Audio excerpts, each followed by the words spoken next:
All right, folks, we have a very special video today. We have the silver guru himself, David Morgan from the Morgan Report, the person that really opened my eyes to silver's true value. You know, when I started back in the day, he's really the one that opened my eyes. And ever since then, I got a little deeper into the silver shortage. And he's really, someone who really inspired me. So I think this is going to be a great interview, a great conversation. I have a lot of questions I want to ask him, and I think you'll enjoy it. So, David, how are you doing? Can you introduce yourself and tell us how you became the silver guru? Oh, jeez. All right. Well, I guess if you say Slayer, probably should say Silver Slayer. Well, thanks for inviting me. As far as my bio goes, you just go to my website, themorganreport.com, and hit the about at the bottom of the page. It gives my bio and some background. I started out interested in money at a very early age, and it's kind of been my life's work ever since. I did a fair amount of time in the aircraft industry, and I was always involved in the markets. In fact, started trading stocks at age 16, which is not legal unless you get permission from the state. It was in California at the time, and there's something called the Uniform Gift to Minors Act, which my dad signed a piece of paper. It said, my son can trade stocks. I approve. I'm his parent. So just been there, but had a great aircraft career. But again, the whole time I was there, I was studying the markets in general, but particularly what we used to call in the early days the honest money movement or the hard money movement. So, man, there's so much I want to talk about. So, first, let's just get straight into it because I'm sure a lot of people are wondering, what are your honest thoughts on the silver market right now? Just straight up honest. I think the main thing to take away is probably something that maybe no one's going to expect me to say, but I'd say awareness. I mean, everyone's talking about these 4 or 5 years of deficits. We had a silver deficit from 1990 through an inclusive 2005. We took the above ground silver supply from 2 billion ounces down to 500 million ounces during those 15 years. And hardly anyone even knows about it. And if you look at the deficit, which averaged 100 million ounces a year, now it's averaging about 200 million ounces, as you know, Slayer. No one really paid any attention to it. I did, of course, and others in the Right. silver community. But this time, the awareness is so much greater than it was in those years that now people are waking up to the fact, wait a minute, we can't eat away the above ground stockpile forever, can we? No, we cannot. And if you add on top of that, excuse me, getting me excited already, but the fact that Yeah. we've got a flat mining situation for the last, from 2016 roughly, where we are basically not mining any more silver. I'm not saying we're not mining more silver. Let me reframe that specifically. The amount of silver being mined is not growing and has not grown and is declining slightly over the last almost decade. And we keep eating away more and more. It doesn't take a rocket scientist, the overused expression, to see where we're going. Yeah.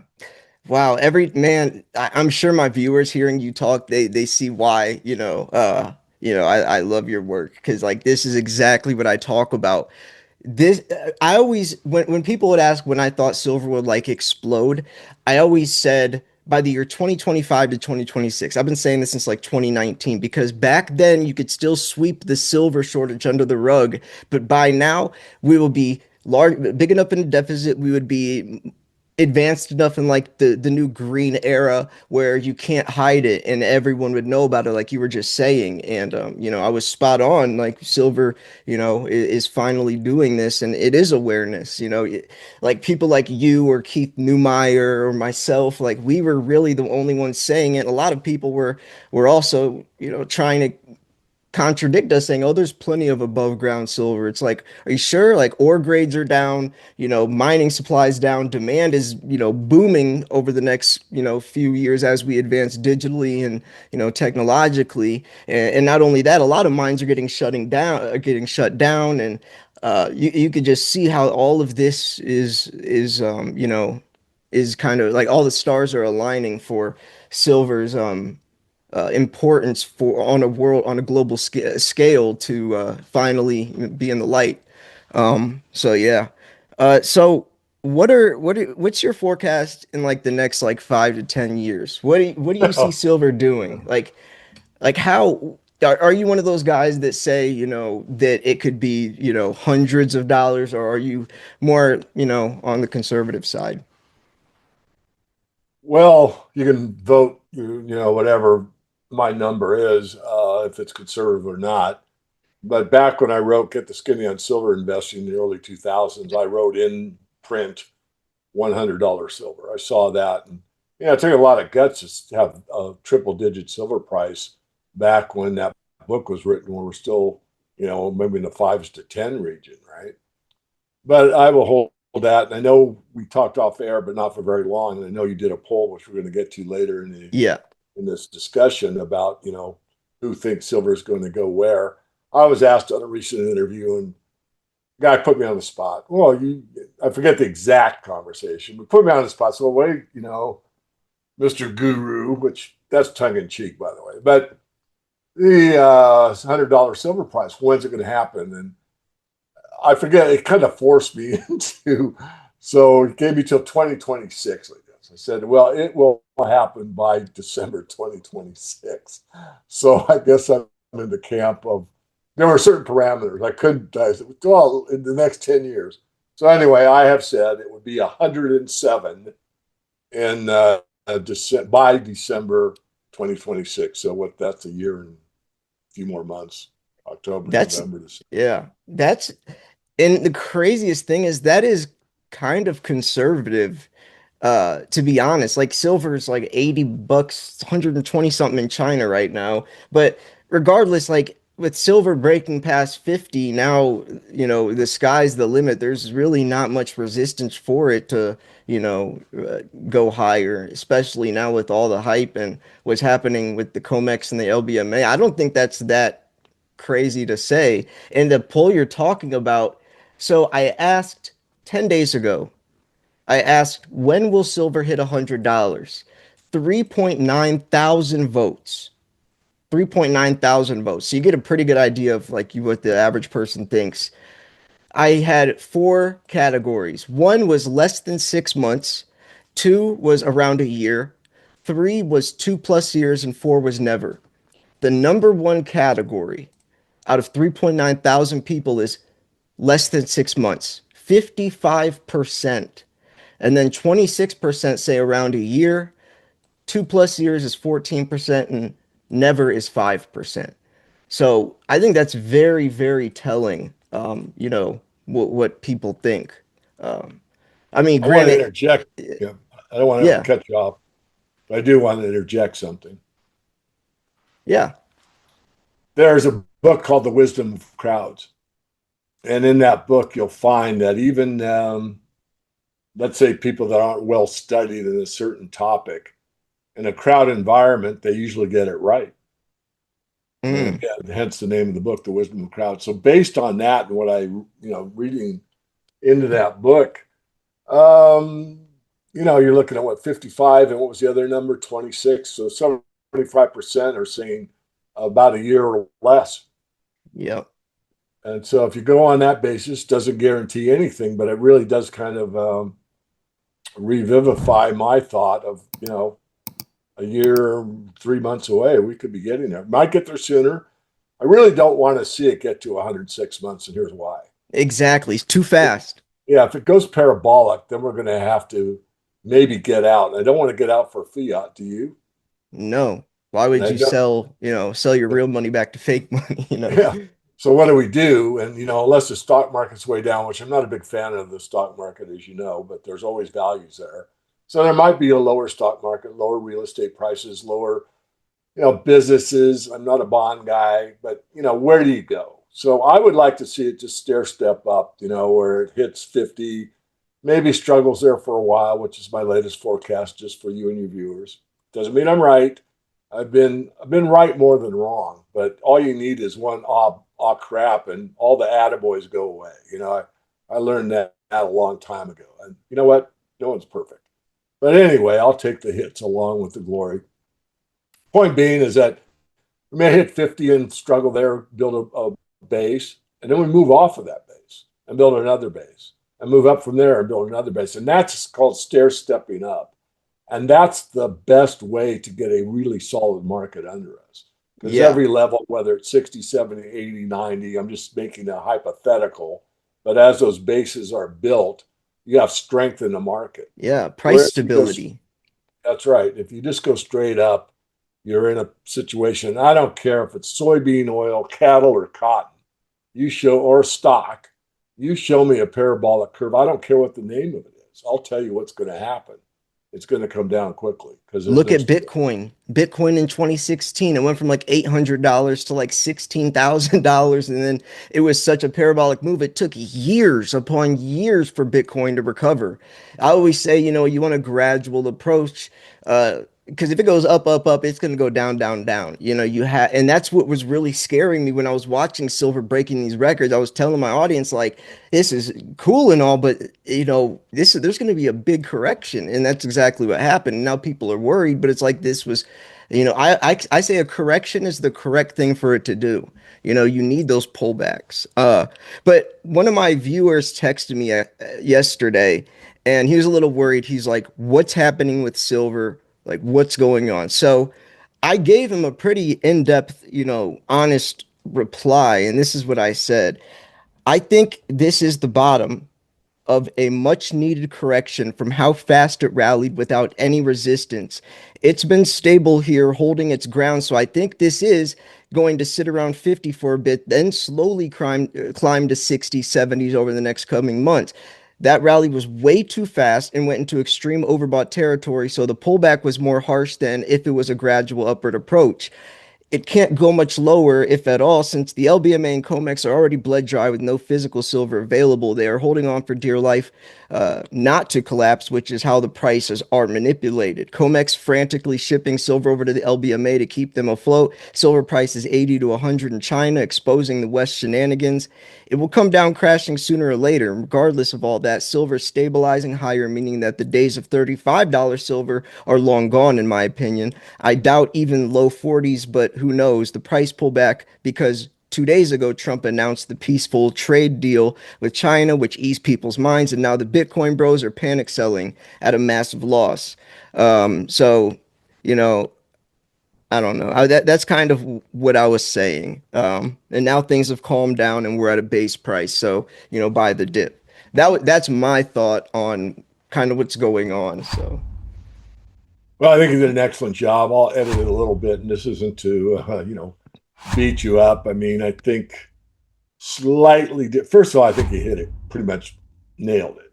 Where I would uh, give a little bit of more thought to is how much silver is available. I mean, first of all, the vaults at the warehouses for Comex are basically at record highs. I just looked at it this morning on another interview. Let me pull it up real quick. That doesn't mean it isn't accounted for, but right now we're sitting at 500 million ounces in the Comex. Eligible is 32 million ounces. That's hardcore silver holders for the most part. yeah. That Is is that not relatively available. But right? Exactly. the registered is available. But again, at what price? And that's almost 169 million ounces, which is pretty high. I've seen that register go down to like 30 million, which is 130 million from where we are right now. However, if the LBMA is short 150 million ounces, which has been put on X, I'm not saying I agree with it, but it came from a pretty reliable source. Then that 168 million, which is a pretty big number relative to the average, that goes away. I mean, you take 150 from 170, that leaves 20 million ounces on the COMEX. I don't think that's the case. I want to be clear. I have but a lot of this is still educated guesses. It's not an Right. absolute. I love the numbers, and the LBMA is at 800 million ounces right now, and 705 million is in the ETFs. Yeah. So their theoretical float's only 95 million, and I have my doubts about that number. So I'm not disagreeing with you. I'm just saying, yeah, there's silver, but the main thing I think, and we both agree, is okay, but at what price? If I got to buy it at a higher price or ship it because there's the arb going for it's gone down to 60 cents. I don't know what it is today, Slayer, but it was up over a couple bucks. Um, if I want it bad enough, I'm going to bid the price higher, is my point. Yeah. And if they don't get it in time or don't get enough, they're going to bid the price even higher. I Yeah. do think the market will clear. We'll settle down and see what happens to lease rates. I think they'll come back and quote unquote normalize. And then we'll get that kind of brief, aha, let out the stress from the bullion bankers. Mm. But for how long? Because Yeah. with India wanting silver they can't get, China getting new facilities, like our friend Andy has said over and over, they're not just building out the SGE in Hong Kong, they're putting it in other places as well. The metal has moved from west to east for a very long time. And now it appears that the Chinese and the Indians have gotten the silver bug for a variety of reasons, not only industrial demand, but also probably one of Investment. the smartest investments you can make from 2025 onward. So it's a very, very dynamic market. Yeah. Yeah, it's hard to find a reliable source. Like um John Forrest Little, he's from the Silver Academy. He calls the Silver Institute the Scammy Silver Institute because when they post their numbers, they're not including military or aerospace, which he says is a bigger sector than EVs itself. Which is very interesting if you look into the military's involvement with silver over time. There's actually a website called silverwars.org and that he made, and it shows from like 1965 till now the military's involvement, how they stopped reporting in 1995, and how the Department of Defense and all this. It's very interesting. But yeah. So you were Well, I'll talking push about, back on that somewhat. I mean, Handy and yeah, Hartman used to break it out. And you probably don't even know who Handy and Hartman is, but they used to be a big refiner and had a pretty big handle on the silver market way back in when I was probably younger than you. But the numbers in the World Silver Survey are the military numbers are buried in those numbers. In other words, when you look at brazing, soldering, you look at liquid silver, you look at mesh, you look at wire, you look at shot, and all the things that silver, all the industrial forms it comes in. Most, I wouldn't say all, but most of that silver is buried within those statistics. you I think am so? not, That's and we looked interesting. at it ourselves, me and a couple guys that are now working for me. And the military use, and this is an educated guess, the military knows how valuable it is. And I Yeah. would say they recycle their own. In fact, I know for a fact, this will be a little side story. You're first. No one has ever heard this before that I can recall. But when I Awesome. worked and was cleared for the U2 and the SR 71, the SR 71 had silver in the tires. Why would that be? Heat. So, Remember, it conducts oh yeah, it's the electricity most highly conductive and metal, the heat thermal. better than anything else. So Yeah. one of the upper ranks in the military had the guys melt down those silver tires when silver was approaching 50 in early 1980 Wow. and took that silver and sold it for scrap. Wow. That's My cool. That's point being interesting. that they recycle a lot of it and it is an unknown. I'm not arguing with John on that point. But as far as it's above and beyond what's published, it could be slightly, but no, most of Mm, it's accounted for.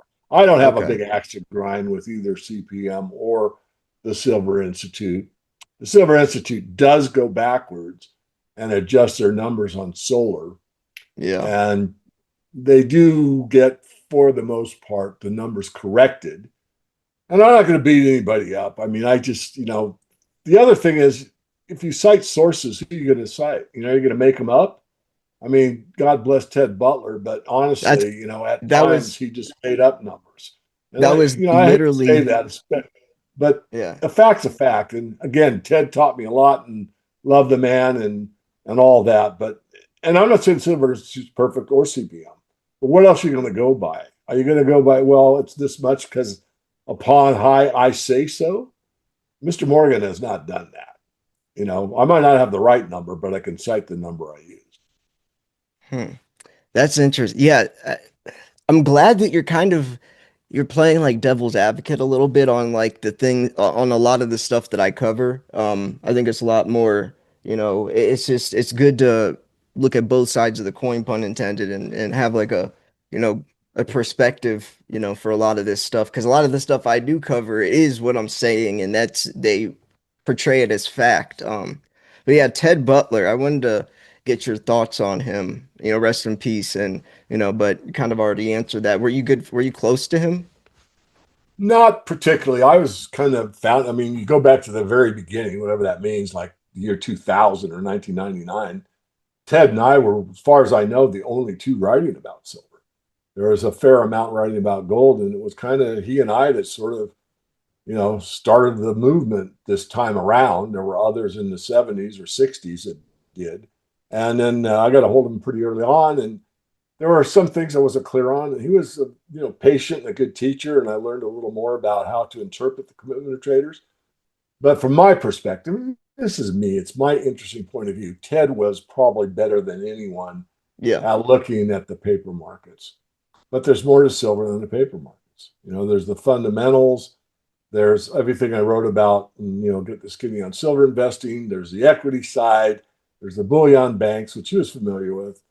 There's the Silver Institute, which he kind of ignored, and so I would say I had maybe a broader view than Ted. But as far as the specific mechanics and the day in and day out trading of silver, now no one looked at that harder than Ted.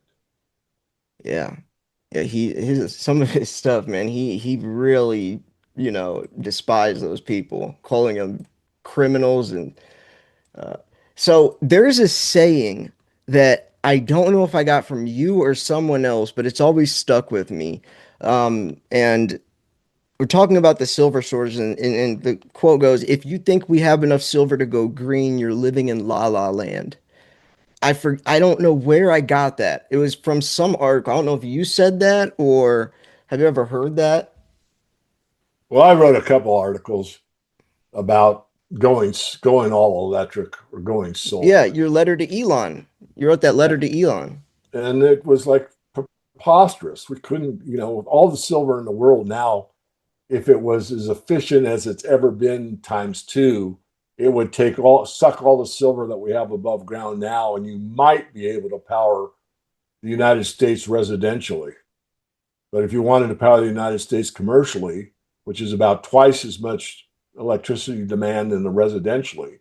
So if you power the houses, you eat up all the silver. If you power all the schools and churches and commercial buildings, theaters, anything that's commercial, all the office buildings, all the downtown skyscrapers, all of those things, you don't have enough silver to do Yeah, yeah.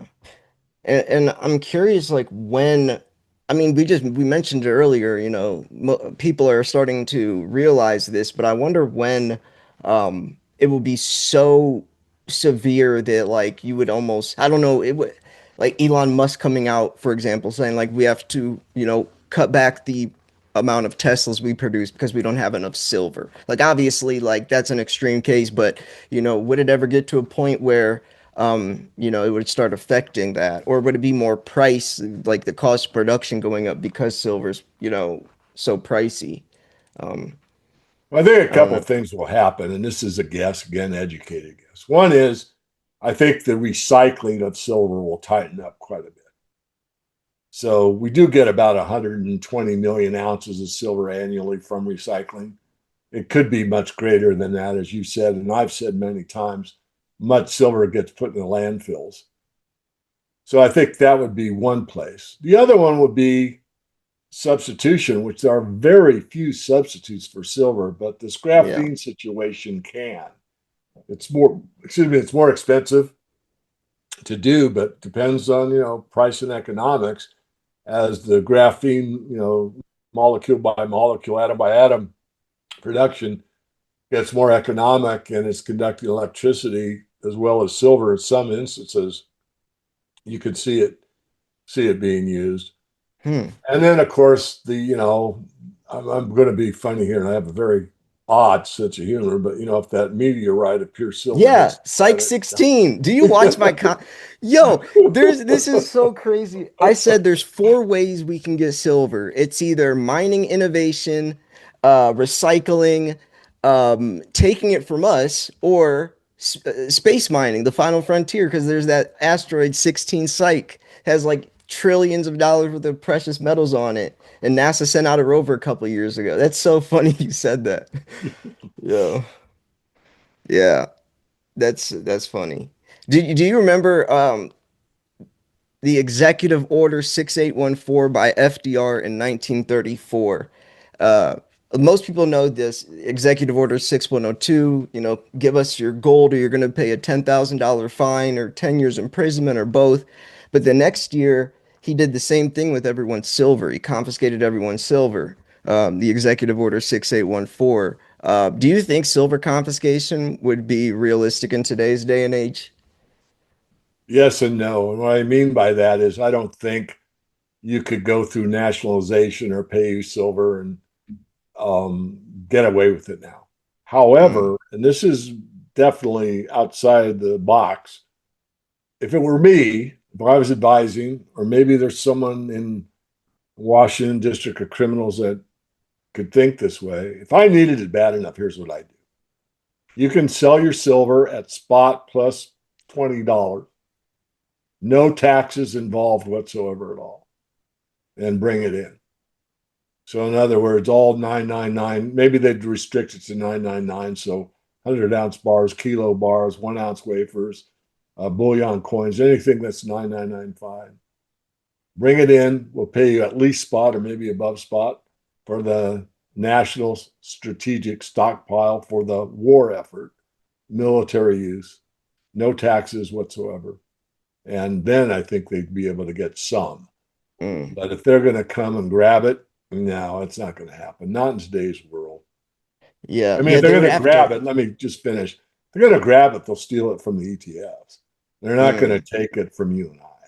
We're hmm. too small, and it'd be too hard, and we're just too um, educated about tyranny at any level, regardless of the nation state. There's been tyrannical governments throughout history in all stripes. Hmm. Yeah, that's interesting. That is a good point.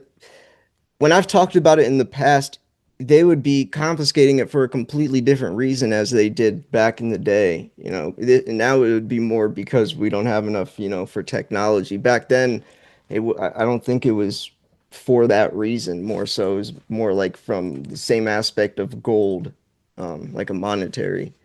Right.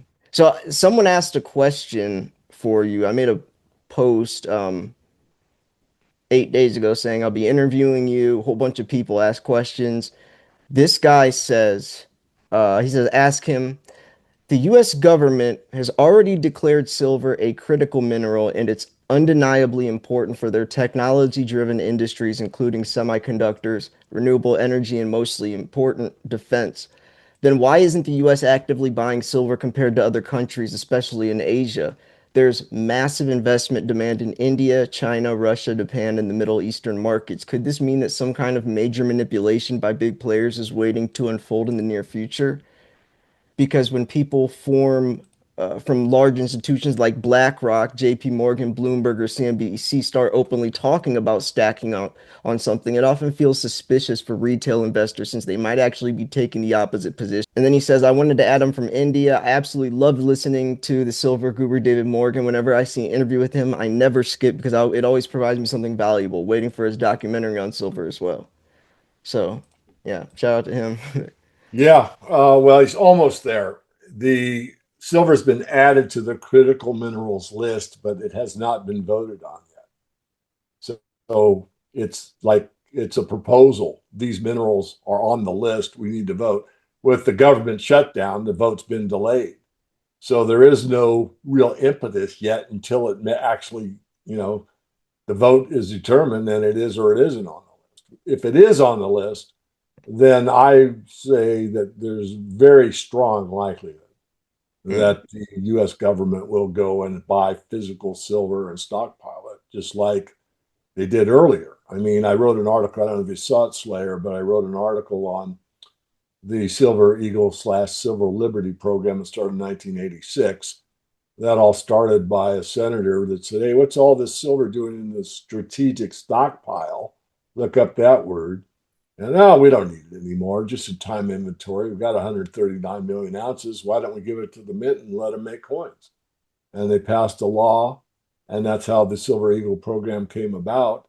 And in the original bill that passed at law, it was you had to secure domestic silver if we ever ran out of the stockpile. Well, guess what?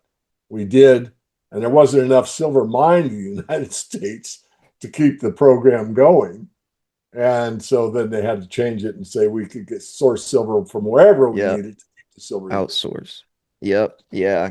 I re- yeah, there's actually a really, really deep rabbit hole surrounding that whole situation, actually. And now I don't know, I don't want to get into it because it's so deep, but what are your thoughts on gold before we Well, wrap I've been up? an advocate of gold for as long as I learned it. When I really started to learn about how the monetary system works, I mean, I kind of thought gold was the way to go. But then, as the Hunt brothers situation unfolded, and I went through it with investing, in both, started asking, well, why were the Hunts, so interested in silver and not gold? And so I started looking at silver more and more, and that kind of took me down the path that I've been on for a very long time. Gold is an establishment metal. Gold is run by the bankers, as the bullion banks still run the silver market, more or less. But gold is really an establishment metal, even though you won't hear that from the mainstream financial press. I know you lift the covers, you don't have to lift the covers very far. You see clearly that gold is a monetary metal. It's a tier one asset. Basel III, states that as a fact now. Could use as a collateral for anything. And it's really still part of the banking system, although it's kind of sub rosa. Silver lost that ability in 1873 with the crime of 73. It's not considered a monetary metal by the establishment, but it is more of a monetary metal than gold will ever be based upon usage, distribution, and amount of transactions worldwide. So, really, if you call it the poor man's gold, that doesn't bother me. But as far as its monetary history, it's far superior to gold. So my take is it's good to have gold, but you're really playing on more or less the investment side or the establishment side, much more than if you are a silver radical. Someone Yeah. like you that goes by Silver Slayer obviously has your own perspective, and I won't speak for you. But if you really want to put the power of the people back to work, if we took over the silver market, the power would be on our hands. And silver is far more critical to run the world than gold ever will be. Yep. Yeah. I always say, like, why is gold 80 times more valuable than silver when silver has 80,000 times more, uses than gold does? But yeah, actually, did you see 2 weeks ago or 3 weeks ago, Robert Kiyosaki mentioned me. He was posting a video, 5 different things about, protecting your financial future or 5 different lessons. And he says lesson number 4 he learned from Silver Slayer when I interviewed him a couple of years ago, and he's talking about how I brought up like the macro perspective of silver, not the micro. Like I really tried because he was looking at it from like the same perspective as gold, like, interest rates and all that. And I was trying to explain like from our angle, like there's a massive silver shortage happening, and it really opened his eyes. He was like, he specifically was like, so you're saying like silver is not only valuable from this, but also, this, and it was pretty cool though to hear, him shout me out the other day. Now, I did Uh, catch that on X. It oh, you came did? across my X feed or whatever I get. I mean, I'm on X more than almost anything else. I'm trying to post a little bit more on LinkedIn, and that goes to a Substack. My Substack's free, and I'm Yeah. getting 4 or 5 new people on there every day. So if you want to I mention it, will, yeah, no, I will link all your stuff in this video and hopefully you'll get, you know, a lot of recognition from it. So like the more, so where you said X is like your most active place, like where should people go? well, they can go to the website and get on the free mailing list, which I highly recommend because I will market to you occasionally, I'll admit that, but all the free stuff I do, all the educations, it's put in your mailbox for you because sometimes someone won't post the site, post the interview, or they keep it themselves, which is okay. But we collect it all, send it to you so you don't miss it. The other thing is if I get, banned, which I haven't been formally, but I've been shadow banned for years. When I made my trip to China, the first thing I did was look up at the time the site was silver-investor.com, which you might remember. That site was banned in China. Hmm. It wasn't allowed. I don't know if the Morgan Report's allowed in China now or not. Hmm. But so shadow banned, so you get everything. And then I want to shout out that my documentary, after 2.5 years, was premiered yesterday, October 22nd. Are you serious? Yeah, silversunrise.tv. So if you could Oh, put that out and put it on your social medias for me, I'd appreciate it. But yeah. silversunrise.tv came Silver out. Sun. It's free. All you do is go to that URL. It's on a YouTube channel that can handle the bandwidth. And I left the comments open. I'm sure I'll get a few Oh yeah, naysayers, always. but I'm Yeah. sure I can't read them all. I mean, I've got a Yeah. couple of moderators. If you want to moderate for a little while, I mean, if you post it Yeah. from your channel, if you don't Yeah. mind moderating a little bit for like a week after you post it and kind of see Yeah. if any questions come to you, like, hey, Slayer, what are you doing? Or thank God you got them on there or whatever in Yeah. between. You might want to go ahead and respond. Um, but it's there, a lot of work. And I took more of a spiritual look at money, kind of why has it got so much Yes. control over our lives? Why does it bring us so much stress? Why does it bring us so much fear? How can they use money to control us? Those are really important questions from our Man. humanity perspective. So I So this feel came out enjoy it. yesterday. Yes, sir. I'm Yes, sir. gonna really promote this. I'll get you I have some really loyal subscribers, and I'll really try to, help that video out, get some views. And I'll mention it, in all my next couple videos, over time. I'm not just gonna mention it once, I'll tell people. It'd be cool for me to react to it actually. Well, I think I we mean, should do an interview after you watch it. yeah, that'd be I could cool. ask you if, I had you in a documentary, what would you say? Yeah, Or what's the number one most important thing that you see with the money powers? Is it their control? Is it that they stress us out? Is it that it causes anxiety?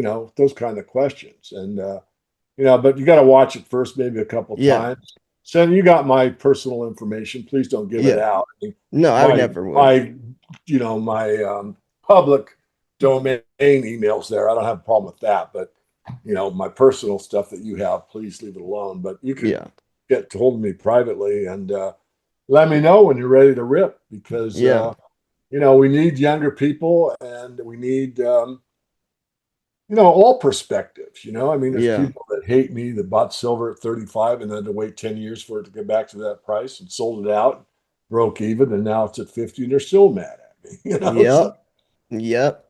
Like where are all those naysayers last year, that were saying that silver would never hit 50 again, or they would say by like that's the funniest thing. Like last year, if you ask the naysayers what they think silver would be by now, by October 23rd, if you said 50 something, they would call you a silver pumper, a shill, but now it is, now where are they at, right? They would have said silver's low 30s and they would have been so confident on that, right? And now where are they? But yeah, I think that's funny. But anyways, yeah, I'll let you go. I know you got some stuff to do. I'll get this out for everyone, and hopefully everyone goes and checks out your documentary and signs up to your mailing list as well. So, yeah. all right. Slayer, Yeah. thanks. It's been fun. All right. All right, folks. Thank you so much for tuning in. I'll see you guys later. Peace.